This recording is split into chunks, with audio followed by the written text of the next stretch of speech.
The 2022 Detroit Lions are going to be one of the most annoying teams opponents will have to play every week, regardless if they're favored or not. The Lions have almost scored the most points offensively in the entire NFL through the first 4 weeks, only tied with the Chiefs and 1 point less than the Buffalo Bills. And how they go about it isn't the way a high-octane offense normally looks. It has looked good so far, and in this video, we're going to show you why it's only going to get better from this point on.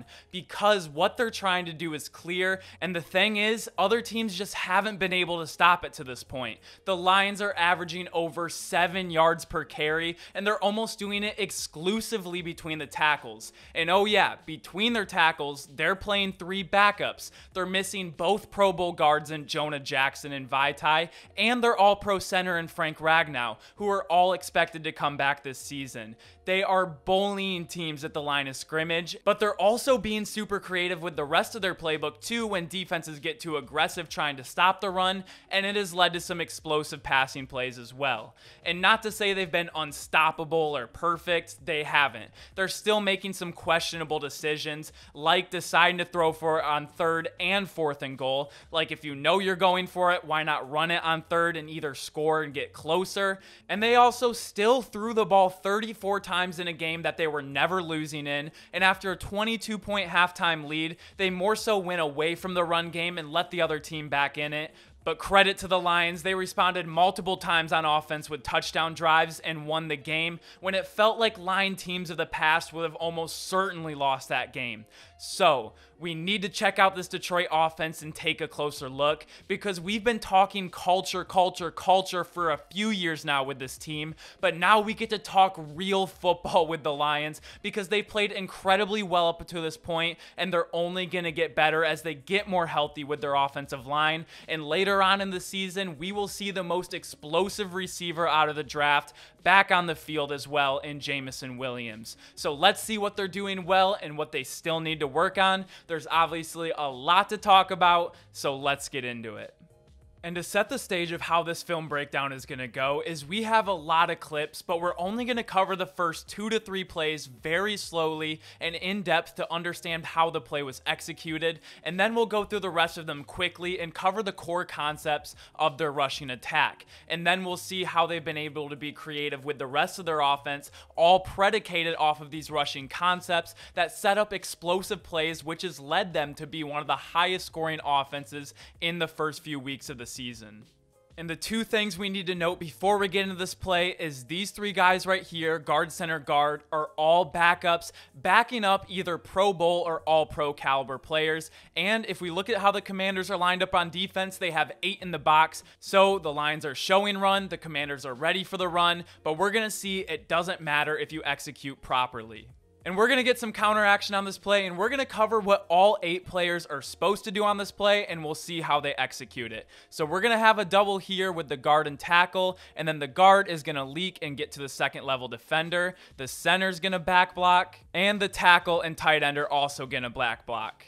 And the tight end on the play side, TJ Hawkinson, he's going to bluff here and get to the 2nd level so that the right tackle is going to be able to pull through and get this edge defender. And we're going to get a short motion from the tight end. He's going to come across the field and wham block this play side linebacker. And everything happens so fast. When we really get to slow things down and go frame by frame, it really is poetry in motion. And as we see this play develop, we see on the right side of your screen this double start to develop, the center back blocking, the guard and the wham tight end blocker pulling through, getting perfect leverage. And we see this double team on the right side of your screen just move bodies and create a pile. And no wonder the Lions are averaging 7 yards a carry with holes like these. DeAndre Swift could go to the ground and somersault for 5 yards before he gets touchdown. And so when the defense is ready for it, they put 8 in the box. If you execute properly, you are able to run at a high level. So one more time, with 3 backups in there, being able to execute the play perfectly, be physical, move bodies against a good defensive line, and create a huge rushing lane for your running back, who can create his own runs, as we'll see later in this video.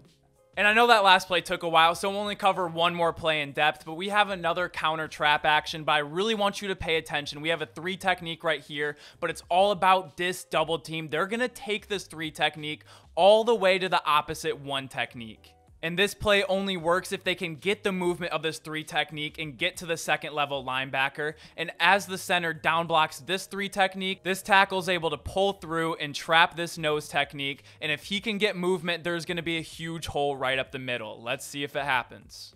And I don't think I'd be showing you guys this clip if it didn't work out, so watch this double team, watch how they move bodies, center down blocks, tackle gets through, and as soon as Javonte Williams is at the point of contact and is about to get the handoff, it looks completely closed off, but once he gets it, Moses parting the Red Sea, the hole opens up and he sees nothing but green grass in front of him. Penei Sewell's able to get off the double team block a little bit late, but he's still able to get to the second level. Javonte Williams makes a nice cut and he gets to the third level without being touched, and this happened over and over throughout the first 2 games.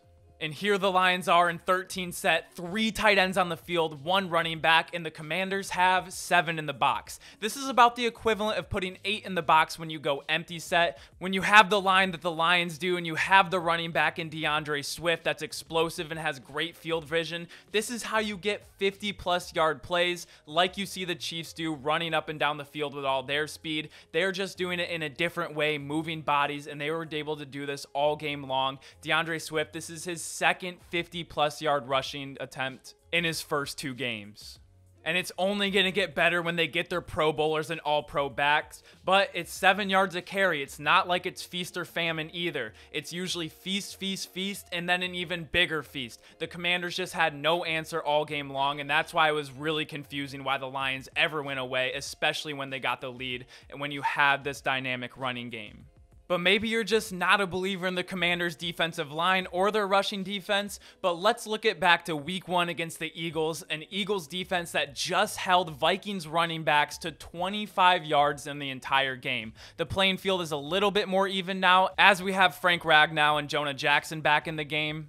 But the concepts stay the exact same. I know it's not the most flashy thing, and I have a lot more fun breaking down good quarterback play and how these offensive-minded gurus come up with the most creative passing concepts, but the Lions are going to be annoying to play week in and week out because they dominate the line of scrimmage. And we can go into the Lions' defensive line of scrimmage because they did a very similar thing, Aiden Hutchinson having 3 sacks in the first half, but it was just so much fun to watch and how dynamic they are, and they're going to be doing this all season long. And they had some very cool formations. They did zone running schemes, traps, counters, and it looks like you're watching the 49ers in the 1970s. They came out in a 2-back split set. This was just awesome to watch start to finish. But now let's start to look into some plays, how they've really opened up their playbook and been able to get creative off of their highly successful rushing attack. And one of the coolest things I think I saw the Lions do was get the defense in very uncomfortable positions with what defensive packages they're in. So we see the Lions overloaded the right side of the line with 13 set. That means we have 3 tight ends and 1 running back. So an obvious rushing formation, so the Commanders, they're going to put 8 in the box to try and combat the run, and puts them in a really lose-lose situation because we saw earlier, even if they put 8 in the box, they still weren't able to stop it. But the Lions go from 13 set, and they think they haven't athletic enough tight ends to go into empty set. DeAndre Swift, a very good receiving back. Defense has to adjust last second. They're not in dime. They're not in nickel to combat this. Jared Goff reads cover 3, able to hit his tight end in the seams. And what are you supposed to do here? Because you have to be ready and you have to respect their running game. But if Goff's able to step back and just be able to dissect the defense, if you get a really good mismatch in there, let's say on a play like this, he drops back, gets an easy 3-4 yard completion, and let's say the defense gets caught in a dime package. Now, maybe they go no huddle bet right up to the line and they run 13 set and they're going to run it right down your throat. So them being able to play with their sets from going to 13 overload to empty set is something I thought was really cool. And I also saw the Lions with their running game look to set up a big chunk play with Amon Ra St. Brown and with their pre-snap motion. So he's going to go in this bluff motion 3 separate times on 3 separate possessions, and they're just gathering information. How does the defense adjust? And so the first time he goes in motion, they just bump down the linebackers. It's a clear tell of zone. There's no one following him across the field, and they're just going to hand it off. And later in the game, they're going to put Amon Ra in this same motion, but they look like they got the Commanders in man coverage. This corner's eyeing him down, and this corner is going to follow Amon Ra all the way across the field. So again, this doesn't mean anything now. They're just gathering more information. And now, one series later, they get the box that they like. They see man coverage. They see the corner. They see Amon Ra. They're going to put him in the same motion. But what they're going to do is they know they can take away 2 players at one. They know he's going to be in man-to-man coverage, so this receiver is going to run a slant. But what he's actually doing is he's going to be blocking the guy that's going to be following Amon Ra across the field. And he thinks he's going to be running a slant, so he's going to be locked in on this route.